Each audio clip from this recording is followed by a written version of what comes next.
What's going on, everybody? It's Frito here for your Overwatch. Bit of a news roundup / meta discussion here today, because the direction Blizzard seems to be going with these nerfs and buffs are trying to address some characters that are very difficult to balance properly for all types of play. Symmetra just got a buff, but also there's the recent PTR buffs and nerfs to Widowmaker and Zarya, which are quite significant and important characters and sort of fit into a general theme of the different ways people play the game, and we're going to get into that starting with Symmetra. Going on to the PTR, she now has a 2-meter range buff from 10 meters to 12 on her primary fire. Now, I think a lot of Symmetra players, when they saw this buff, may have all collectively groaned simultaneously, because this realistically doesn't change the problems Symmetra has with her primary fire. Sure, being able to charge it up from a safer distance somewhat is definitely an advantage. However, the issue with Symmetra's primary fire is that it is basically useless until it hits stage 3 charge. However, that requires multiple things to go in your favor. You need a fight that's extending out for a while, and you're a squishy 10 to 12 meters away from the action,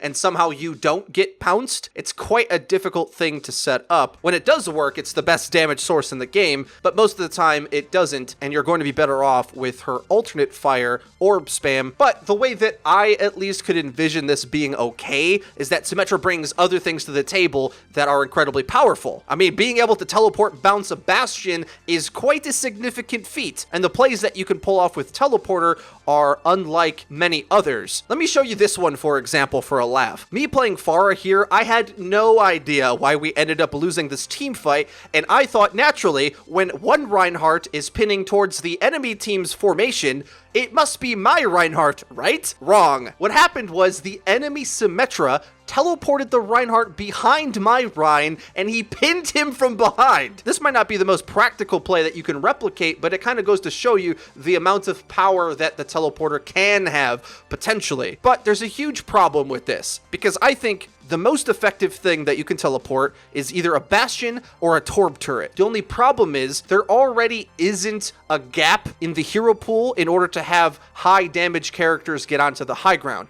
We already have Widowmaker and Hanzo, which have insane mobility, and that's kind of the problem. Granted, Widowmaker's harder than Bastion, but if you take the simple advice I've seen in Twitch chat, just click the head, forehead, you're gonna be fine. Yeah, I know Widowmaker's pretty hard to play, but at the same time, when you have the perfect ground, you have a lot of opportunities to try to lay in some serious damage, and since it doesn't require any help from your teammates in order to get into those positions, you can see why characters like Widow and Hanzo are always going to be way more valuable than teleporting a Bastion around, who's way easier to lock down. Now, there's buffs and nerfs that are going to be affecting the snipers coming soon. Also, the addition of Hammond that kind of throws a wrench in the established Widow Hanzo meta, but I think there's an even more important problem at stake when we think of Symmetra, is that she's kind of been reworked in order to be more viable in team play, and most people play solo queue. And we're talking about a character that gets most of her value by setting up for these teamwork teleport plays. You can quickly see how a lot of people think that the new reworked Symmetra is simply worse than her old version, which I think has presented a very interesting problem for the Blizzard dev team to have to worry about, because the two styles of play are extremely disparate. Whether you're talking about group play or high-level pro play versus normal solo queue ranked, it's very difficult to make a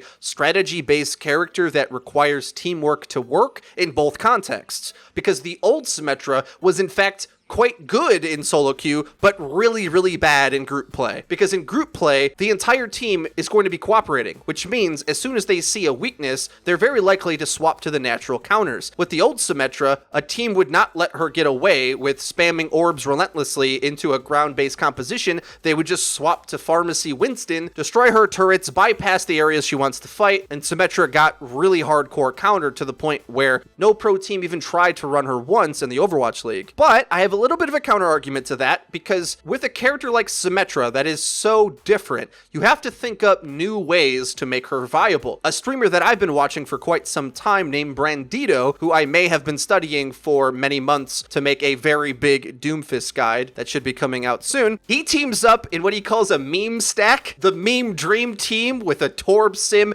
and Doomfist one trick, and you might be saying to yourself, oh, it's a terrible team comp, right? But actually, oddly enough, the Symmetra teleporter teleporter giving shields to Doomfist, as well as the armor packs from Torb, allows him to play even more aggressively than he normally could, and combining that with the shield health he gets from his engages, it allows Doomfist to kind of be a tank in a way. Because if you think about it, shield gen giving 75 health back in the day mattered more for squishy characters. Like if Tracer gets that, all of a sudden she can survive things that she used to die to, and it allows her to play a lot more aggro than she used to. Same thing with Doomfist. And actually, if you go for a very quick play looking comp without tanks and healers, just maybe one of each, having shield gen on a bunch of damage dealing squishies is a devastating strategy, and actually probably the most viable way to use Symmetra at high levels of competition, because Brandito plays at a really ridiculously high SR, and he's beaten a lot of high level players running strategies like that, especially in Season 10 and before. Now, the thing is with the new Sim, I think the value of what she brings is more around the teleporter, and it's going to require us to come up with strats like that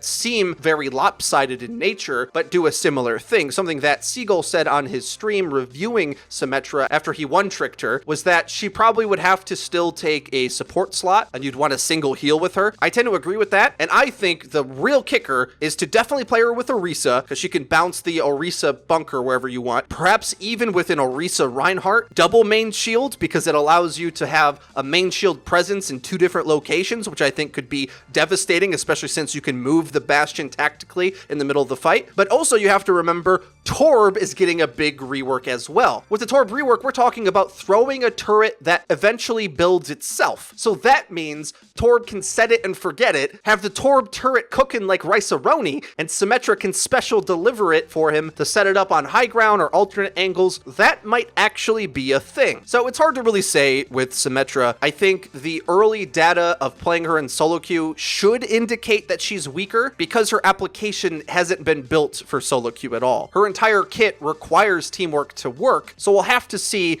if any teams start to try to optimize her. She's still quite niche, so I don't know if we're going to see her in the World Cup at all, whereas I'm pretty sure we'll see Hammond, because he is that darn good. But I don't think Hammond does much against Bastion, so there might be a bit of a counterplay there, because everybody's talking about a triple tank dive meta. Well, we've got a bouncing Bastion that those 3 tanks aren't very good at killing. So you might think she's weak now, but you heard it here first. Some crazy whackery could be down the pipeline, so I think we definitely need some time to play on this patch that's coming up before we go crazy on drawing conclusions on how a very niche character is playing on the current one. So we'll have to see. But moving down the line, we have 2 more news items that I want to break down a little bit further. Liam covered this the other day, but both Widowmaker and Zarya are seeing some nerfs. Zarya got a slight buff as well, but generally, both of these heroes are pretty hard to discuss and tie down, because just like Symmetra, their performance goes up and down depending on what type of play and what level of play you're at. So for example, let's look at Zarya, where what they're doing with her next is giving her less decay rate for her charge, so she keeps it longer, but also significantly nerfing Graviton Surge. Because remember, this 2-meter reduced radius is for the entire sphere. Graviton is basically a globe that extends out in every direction, so that's a ton of surface area that you just pulled in tighter to the center of mass. That means that there's a lot of characters that used to be able to just get pulled into the Graviton quite a ways away from their tank are going to be totally scot-free, and it's going to be way harder to land Graviton Surges. The problem is, as you guys know, I've made videos in the past covering how Zarya is a very overrated character. The reason being, if you have mobility, you're not all clumped up just ready to get graved. If you're using mobility against Zarya Rein, they don't have the mobility of Winston D.Va to go punish you for flanking. It's all on the DPS to shut you down, which is a way easier thing to contest with. If you're trying to like flank with Hanzo a little bit and get a little greedy with your positioning, if D.Va or Winston pounce you, you at least have to move. If not, you just outright die. Whereas Zarya Rein just sort of have to wave at you from afar while you poke them down for free. And playing that way, of course, controlling the map and not allowing Zarya to set up the grav without her or maybe her Hanzo follow-up to get set up properly destroys that entire strategy, just pulls the rug right from under it, which is why pros don't really fall victim to that themselves. She already wasn't that great at the higher levels of play. It really only works if your DPS strongly win the DPS battle. So like a team like the Philadelphia Fusion, who have Carpe and EQO, who may be the #1 double sniper team in the world, perhaps second to the London Spitfire, I'm not exactly sure. They're both really good. Prophet and Birdring have been popping off too. But since they confidently win their duels at range, the Zarya Rhine on the ground can work. But if you ever need to help them out, the Orisa shield does a lot more for the pick battle because it's a lot harder to break because she has it all the time. And of course, Winston D.Va can contest sightlines and shoo you away, get up to high ground, etc., etc. I think her effectiveness overall in solo queue was going down anyway. As players watch the Overwatch League and eventually learn over time how mobility beats Zarya really hard, range damage as well, and there's just tons of that are effective still, even if it is just the double sniper and dive tanks. But I also could see myself being wrong about this, and the new Zarya with more charge more often could be even better, because maybe grav isn't the most important thing in the world. Because really, how many characters do you need to get caught in a grav in order to win a team fight? You probably don't need the whole team, so this new Zarya might reward better play and hopefully cut down on the solo queue-esque grav strike city meta that teams would just trade back and forth, mirroring it for a long time. Grav will still guarantee some kills, but probably not full team kills, and Zarya players are going to have to rely more on their midfight mechanics in order to put in more work and make use of that extra charge you're going to be keeping. So despite me thinking that it's probably unnecessary they're changing this, it might end up being a net buff. We'll have to see how that pans out.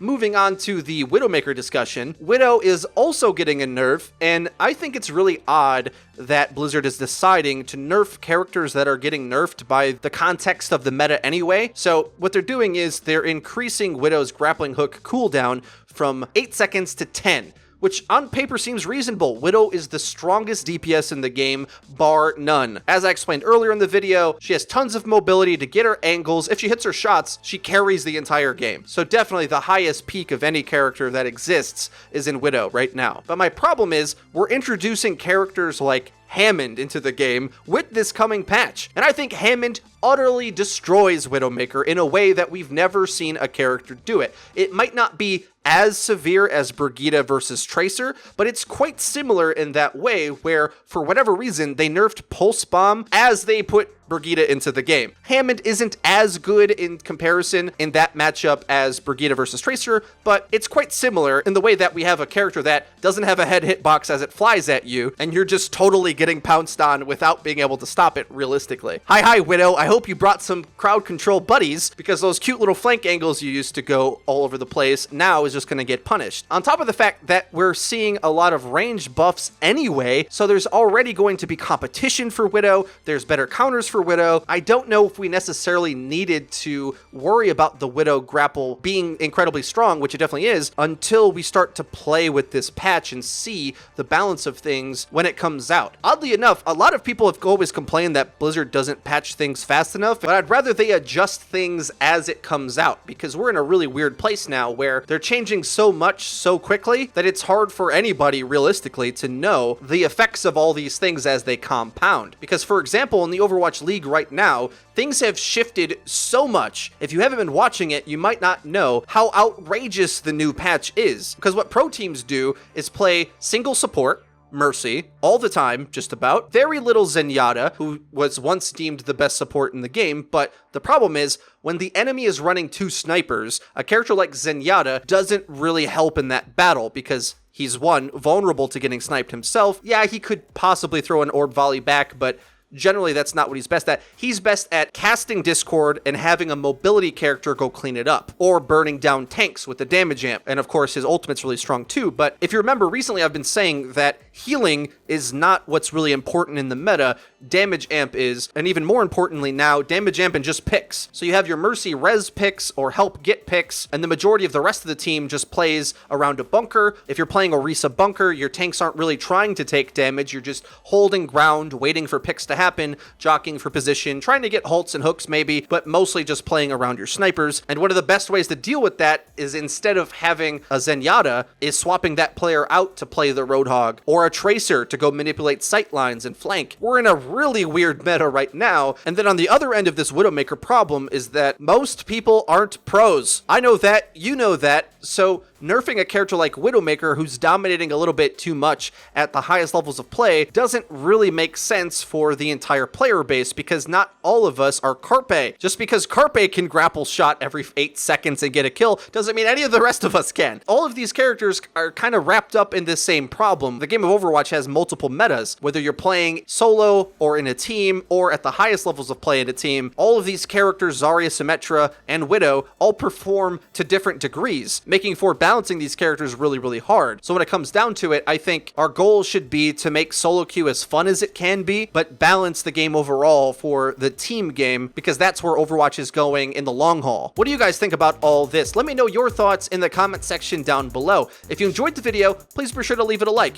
It really does help us out and lets us know that you're enjoying the content. And if you haven't already, please subscribe, because we upload each and every day, so you're going to want to hit the bell icon so that you get notified when our videos go live. Link to the description is our Twitter, where we tweet out news, updates, and dank memes. That's been it for me. I've been Frito for your Overwatch. I'll see you guys next time.